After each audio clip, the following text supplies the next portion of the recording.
Hola, bienvenidos a Justo en la Diana, el programa que analiza el hecho noticioso en todos sus círculos de acción. Cada vez que ocurre una nueva masacre en Estados Unidos, se reaviva el debate sobre el control de armas en un país que tiene más armas que personas. Sin embargo, dos sucesos ocurridos pocas semanas después de la matanza en Uvalde, Texas, muestran la ausencia de una política común para el control de armas en ese país. Mientras el presidente Joe Biden firmó un proyecto de ley de control de armas aprobado por miembros de ambos partidos, la Corte Suprema dictaminó que los ciudadanos del país tienen el derecho de portar armas de fuego en público. ¿Qué contradicciones crean ambas medidas? ¿Cuál es el trasfondo político sobre el control de armas? Esto y más lo responderemos hoy, justo en la Diana.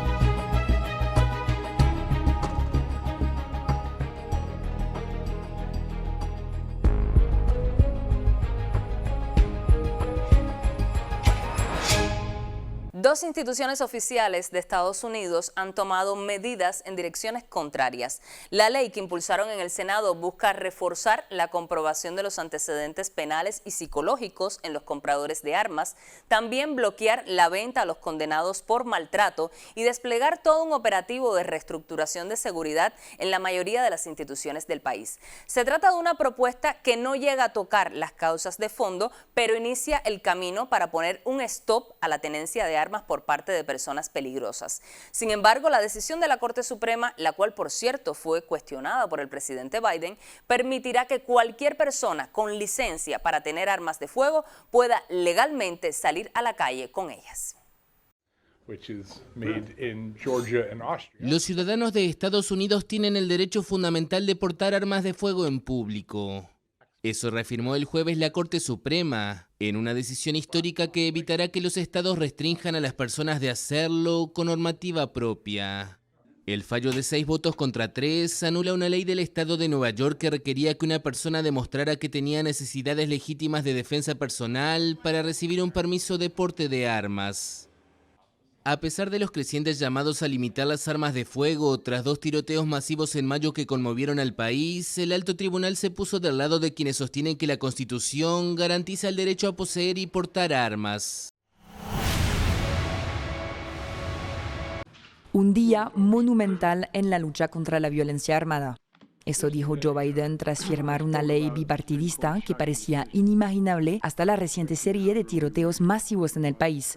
El último de ellos, la masacre de 19 estudiantes y 2 profesoras en una escuela primaria de Uvalde, Texas, el 24 de mayo. El texto es el acto más impactante sobre la violencia con armas de fuego producido por el Congreso desde 1993. Sin embargo, está lejos de lo que quería originalmente Biden. No incluye, por ejemplo, la prohibición de las armas de asalto. Lo que sí incluye es un refuerzo a la comprobación de antecedentes penales y psicológicos de los compradores de armas de entre 18 y 21 años. Bloqueará también la venta de armas a los condenados por maltrato a sus parejas, aunque no estén legalmente casados, y ayudará a los estados a poner en marcha leyes de banderas rojas que faciliten a las autoridades la retirada de armas a personas consideradas peligrosas.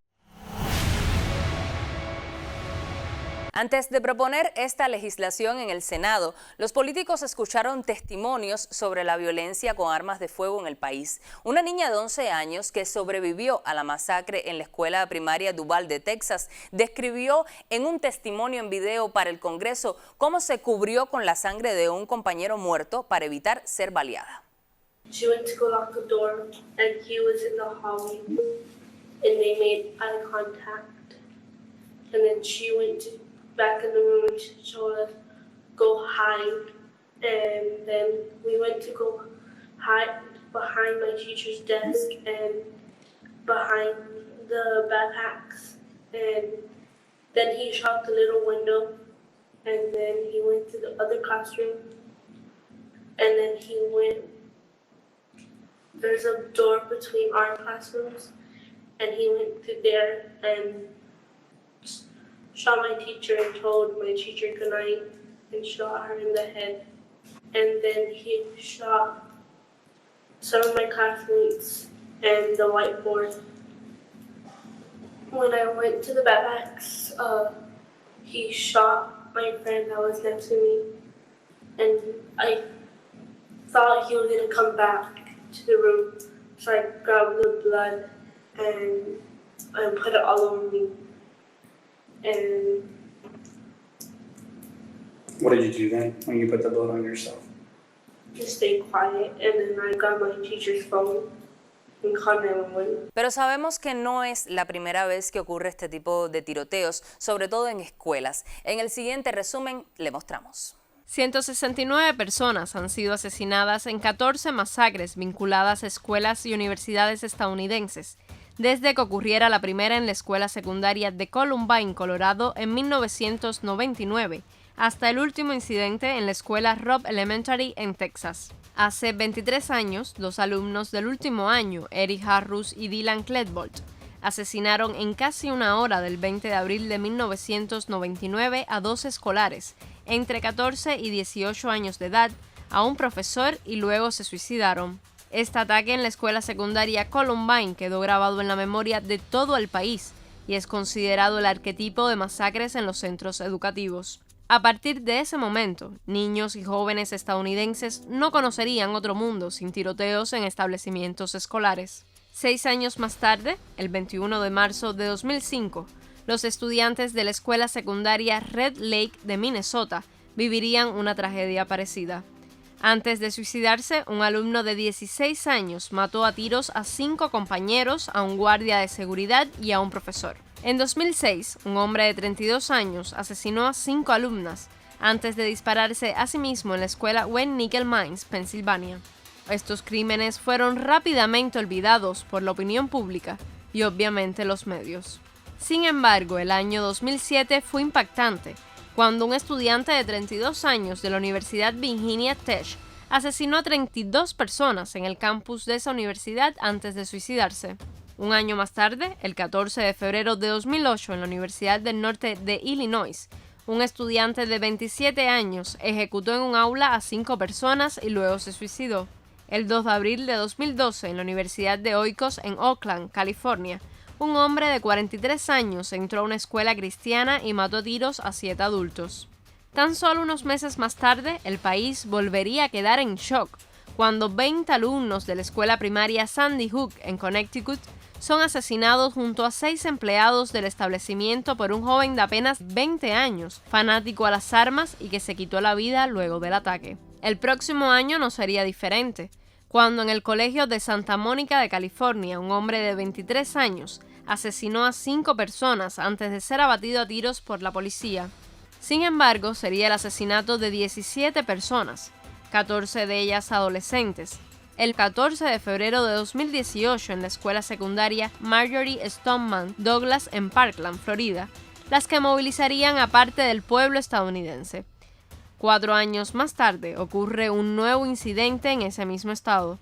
Un joven de 18 años asesinó en mayo de este año a 19 niños y a 2 maestros en la escuela Robb Elementary, antes de ser abatido por la policía. Se trata del más reciente incidente con armas de fuego en las escuelas estadounidenses. Y desafortunadamente sabemos que no será el último. Hoy nos acompaña en el estudio el doctor en Ciencias Históricas y profesor del Centro de Estudios Hemisféricos y sobre Estados Unidos, Hassan Pérez Casabona. Bienvenido al programa. Muchísimas gracias por estar con nosotros. Gracias a ti, Diana, por la invitación y un placer estar con ustedes. Para comenzar con el análisis, vamos a entrar en contexto los últimos acontecimientos. Por un lado tenemos la Corte Suprema, que falló recientemente sobre el tema de que los estadounidenses tienen derecho a portar armas en público para defensa propia. Y por otro lado, el Senado y la Cámara de Representantes de Estados Unidos aprobaron un proyecto de ley de control de armas. ¿Cómo se entiende que tomen medidas tan divergentes por 2 instituciones oficiales del país? Bueno, Diana, estamos hablando, hay que tener, yo diría que primero al menos una aproximación a algunos elementos básicos del sistema político estadounidense, que como se sabe de su fundación ha estado asentado en los 3 pilares que están relacionados con la idea clásica del capitalismo: el poder ejecutivo, el poder legislativo, entendido por las 2 cámaras, la Cámara de Representantes y el Senado en el caso estadounidense, y el poder judicial. Se le dio vuelta atrás a una legislación centenaria del estado de Nueva York que establecía regulaciones para portar armas cuando se estaba en espacios públicos, y sin lugar a duda hay que interpretarlo como algo que siente un precedente muy peligroso, y que además entronca con la situación tan compleja por la cual atraviesa los Estados Unidos y en la cual la temática del control de armas es uno de los temas de mayor presencia, sobre todo cada vez que ocurren acontecimientos terribles, dramáticos, verdaderamente conmovedores, como son cada vez que hay una matanza en espacios docentes, algo que ha venido marcando, desgraciadamente, porque ninguna sociedad debía padecer ese flagelo, ha venido marcando la contemporaneidad de los Estados Unidos. Por otro lado está lo que tú señalabas, la Cámara de Representantes y el Senado, en el caso del Senado 65-33 y en el caso de la Cámara de Representantes 234-193, lograron aprobar hace apenas una semana el impulso bipartidista de más largo alcance en los últimos 30 años. Un proyecto para las denominadas hacer las ciudades más seguras, que intenta poner, diríamos que está haciendo una analogía, por ejemplo, con la decisión del presidente Biden del 16 de mayo con respecto a Cuba, diríamos que es en la dirección correcta, pero absolutamente insuficiente, porque sigue siendo epidérmico, en muchos casos hasta cosmético, porque no toca la raíz de un fenómeno tan complejo como es el hecho de que en Estados Unidos haya casi 400 millones de armas en poder de la población civil y que es la verdadera base, el exceso de armamento a partir de cuestiones que podremos analizar más adelante, pero que crean las condiciones para el incremento de la violencia, en una sociedad como esa, marcadamente por el egoísmo, por haber perdido la capacidad de diálogo, y que tiene también implicaciones en los ámbitos educativos, culturales, ideológicos, en los paradigmas, incluso en el desarrollo de las nuevas generaciones. Entonces, lograron aprobar el impulso bipartidista de más largo alcance. Podremos analizarlo, yo diría que está en un sendero, porque cualquier empeño que pueda desalizarse en ese sentido es positivo, pero es todavía muy insuficiente. Y sobre todo por la coyuntura, fue apenas un mes después de los dos más recientes escándalos, el de Búfalo en el supermercado y en la escuela primaria en Uvalde, Texas, que conmocionaron a la opinión pública internacional. Ahora bien, esta nueva legislación, como hablábamos, propone un grupo de medidas para controlar el porte de armas, pero según muchos analistas, como tú decías, no reduce el fenómeno real de la tenencia de armas en manos de civiles. ¿Qué logra esta legislación y cuáles son los puntos que tiene en contra? Lograron aprobar, por ejemplo, grandes presupuestos. La cuestión del financiamiento, se está hablando de más de $13.000 millones para programas que tengan que ver con todo lo relacionado con la salud mental y para insertarlo en otros programas que ya estaban aprobados de carácter educativo.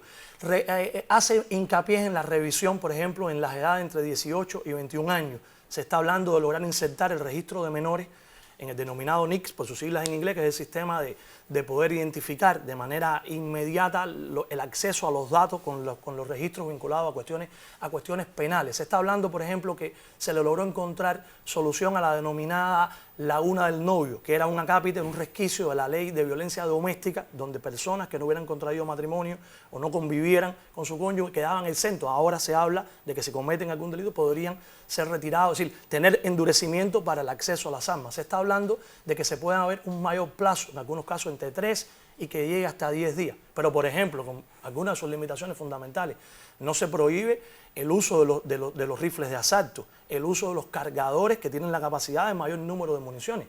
Y es verdaderamente un caos, Diana, porque cuando uno piensa en un país como los Estados Unidos, con los aportes incluso que ha hecho desde el punto de vista internacional, estoy hablando ahora de Estados Unidos en su tradición de pensamiento, cultural, en la ciencia, con tantas instituciones científicas, académicas, religiosas, que el hecho de la violencia se ha centrado hasta los tuétanos, que es, en mi opinión, el mal fundamental. Y uno dice, por ejemplo, en el ámbito médico, en el ámbito educativo, cuando hay un problema, usted no lo puede resolver un problema de envergadura con un analgésico, con un relajante muscular. Usted tiene que buscar las causas de fondo y sobre eso tratar de lograr el conocimiento acumulado de esa sociedad, compulsar los esfuerzos, concertar posiciones comunes. También sabemos que esa es una sociedad fracturada, es una sociedad dividida, una sociedad que ha estado atravesando, al menos en los últimos 50 años, un profundo proceso de declive que se refleja y de contradicción en el plano interno y en su proyección exterior. Y es una sociedad que está tan fragmentada donde cada vez más ha sido mucho más difícil buscar el consenso, ni siquiera en temáticas como esta. Y cuando uno ve la larga historia de los acontecimientos en los centros docentes, que no comenzaron con la matanza de Uvalde, ni siquiera con Columbine en Colorado en el 99, se habla del efecto de la generación Columbine, que es que toda la sociedad que nació después de abril del 99 ya ha estado marcado por ámbitos inseguros en los espacios docentes. La violencia está acendrada de las primeras edades y un reflejo de esa manera en que no hay la capacidad de dialogar, tristemente son acontecimientos de esa envergadura. Hassan, te propongo seguir analizando este tema en los próximos minutos. Es tiempo de hacer una primera pausa y luego volvemos con el análisis. La cultura de armas de los estadounidenses tiene origen en los tiempos de la fundación del país, hacia finales de 1700. El 15 de diciembre de 1791, Estados Unidos, que recientemente se había independizado del Reino Unido, ratificó la llamada Declaración de Derechos.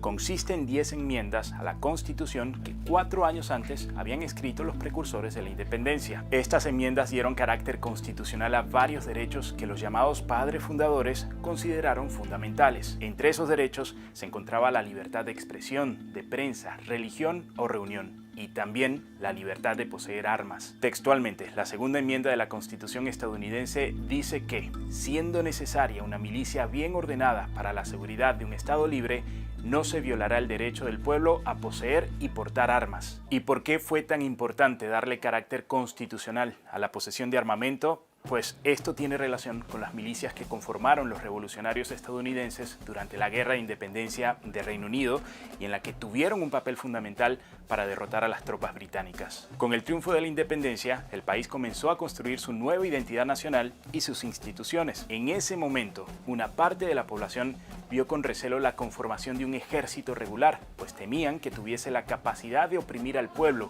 por lo que, según esta visión, la mejor forma de proteger al país era permitiendo a los ciudadanos comunes portar armas y, de ser necesario, organizarse en milicias.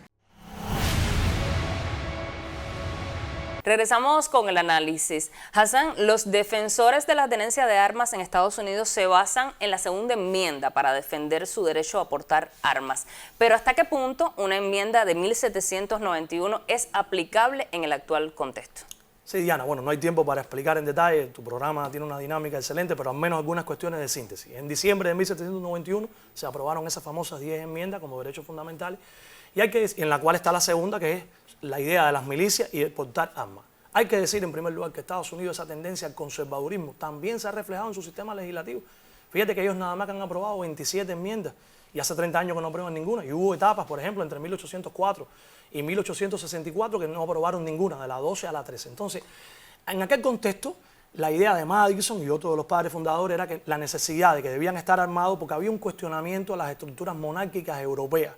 Y las fuerzas más retrógradas, más reaccionarias, se han apegado estrictamente a una idea que no tiene absolutamente nada que ver con el contexto de hoy, ni el mundo de hoy, ni el sistema incluso de la dinámica interna de los Estados Unidos. Yo diría que aquí hay no solamente una posición del conservadurismo, una posición inamovible, una posición que tiene que ver con no los avances internacionales, sino el componente económico que está detrás de todos estos asuntos. Porque se sabe que el negocio de las armas, de todo lo que está vinculado a la industria armamentística en general, no solamente es el negocio más lucrativo dentro del capitalismo, y Estados Unidos es su punto de lanza, sino el más rentable, el que más montos genera en los volúmenes económicos y financieros y el de mayor rentabilidad. Detrás de todo esto hay un basamento económico, hay la supuesta apego a una idea inamovible que sustenta además comportamientos que tienen un crédito y que desde el ángulo de lo que se reembolsan a los bolsillos, y esto se conecta con los lobbies fundamentales que han sido los que han presionado a lo largo del tiempo para que no haya políticas de control de armas. Hablando sobre uno de esos lobbies, la Asociación Nacional del Rifle celebró el fallo que hablábamos de la Corte Suprema en Twitter, y precisamente, ¿cuál es la relación de esta organización con varios políticos de Estados Unidos? Lo celebró con euforia y es una expresión de ese sistema que no tiene nada que ver con el análisis profundo de las circunstancias actuales. La NRA, por sus siglas en inglés, se creó en 1871, en un momento donde ya el culto a las armas había una duración. Se habla de que el gran salto a la política va a ocurrir en 1934. Ellos lograron aprobar, impulsar la ley para el uso de las armas, que tuvo una reinterpretación en el año 68. Están vinculados a todo el establecimiento político estadounidense, Diana, de una u otra manera, a través de comités de acción política, a través de institutos, a través de la política de educación, que es identificar los políticos que son influibles para que puedan tener vínculos, o aquellos con los que tienen que contender. ¿Cuántas veces se mencionó, por ejemplo, que Marco Rubio, ellos establecen un sistema de evaluación, la NRA, que va de la A a la F, que Marco Rubio para ellos tenía la calificación más alta y durante mucho tiempo fue el que más montos, millonarias, estamos hablando de cifras millonarias, recibió, y además vinculado no solamente en las instancias federales, sino también en las instancias locales. Entonces, este es un negocio, como estamos hablando, con generaciones económicas incesantes, con toda una industria, además con sus capacidades de exportación. Y por lo tanto, estructuras como estas se han parapetado Yo creo que no han escuchado el reclamo de esa sociedad por la conmoción que han producido la matanza y es evidentemente el pugilato fundamental. Por lo tanto, cuando ocurrieron, como tú señalabas, tanto el tema en la Cámara de Representantes del Senado como el de la Corte Suprema, se expresaron con toda nitidez estas posiciones contrapuestas. Y la polarización que existe en torno a este tema. Hassan, te propongo hacer una segunda pausa, ya estamos en los minutos finales. Siga con nosotros justo en la diana. Cifras interesantes sobre las armas en Estados Unidos. Hay 120 armas de fuego por cada 100 estadounidenses, según la organización suiza Small Arms Survey. Los estadounidenses poseen 393 millones de los 857 millones de armas civiles disponibles, lo que supone alrededor del 46% del arsenal civil mundial. En 2018, los fabricantes de armas produjeron 9 millones de armas de fuego en el país, más del doble de la cantidad fabricada en 2008. En 2019, el número de muertes en Estados Unidos por violencia con armas de fuego fue de aproximadamente 4 por cada 100.000 habitantes. Eso es 18 veces la tasa promedio de otros países desarrollados. Casi un tercio de los adultos de Estados Unidos cree que habría menos delitos si más personas tuvieran armas. La violencia en América Latina y el Caribe también se ve exacerbada por las armas que provienen de Estados Unidos. Unas 200.000 armas de fuego procedentes de ese país cruzan la frontera de México cada año. Estados Unidos registró la mayor cantidad de suicidios relacionados con armas en el mundo desde 1990 hasta 2019. Ya para finalizar, Hassan, yo sé que es una pregunta un poco compleja, pero bueno, ¿qué tiene que moverse o qué tiene que cambiar para que se concrete una solución a mediano plazo en este tema del control de armas en Estados Unidos? Ojalá que se imponga la cordura, ojalá que se imponga el raciocinio. Creo que ningún pueblo, incluso en el mundo, desearía que en Estados Unidos ni ninguna otra sociedad ocurrieran ese tipo de flagelos. Una lacra del capitalismo, pero es verdaderamente espeluznante esos sucesos con niños, el 90% de ellos en lugar de niños de ascendencia latina, el 87% de comunidades vulnerables. Ojalá que se imponga la capacidad de dialogar. Parece difícil, es una sociedad fragmentada, es una sociedad atomizada, es una sociedad donde los intereses económicos se han adueñado de todo, donde los imaginarios están vinculados a la obtención de ganancias. Y lo más triste es que esto se expresa en el ámbito de la cultura, en el ámbito también la cinematografía, en el ámbito del arte. En mi opinión, parece muy complejo, esto es un paliativo, esto es como una curita de mercurio cromo, en la dirección correcta, insuficiente, pero ojalá que se produjera en Estados Unidos la oportunidad, el debate,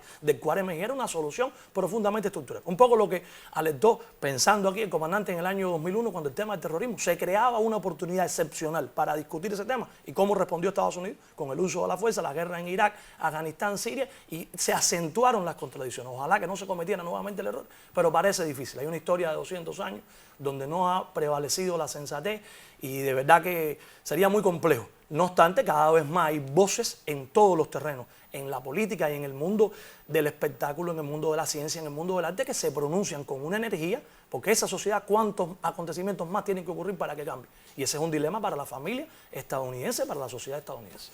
Evidentemente el tema da para mucho más. Te agradezco estos minutos de análisis para poder entrar en contexto con este tema y espero contar contigo en próximas emisiones. A tu disposición y bueno, un éxito con un programa como este que analiza los acontecimientos internacionales en su desarrollo y que trata de establecer posturas críticas, que es lo que me parece muy interesante para todo nuestro pueblo en general. Gracias nuevamente. Y estamos en los minutos finales. Siga con nosotros justo en la diana.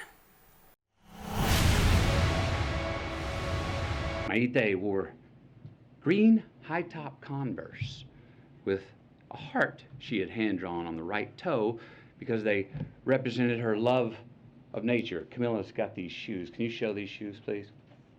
Wore these every day. Green Converse with a heart on the right toe. These are the same green Converse on her feet that turned out to be the only clear evidence that could identify her after the shooting. How about that?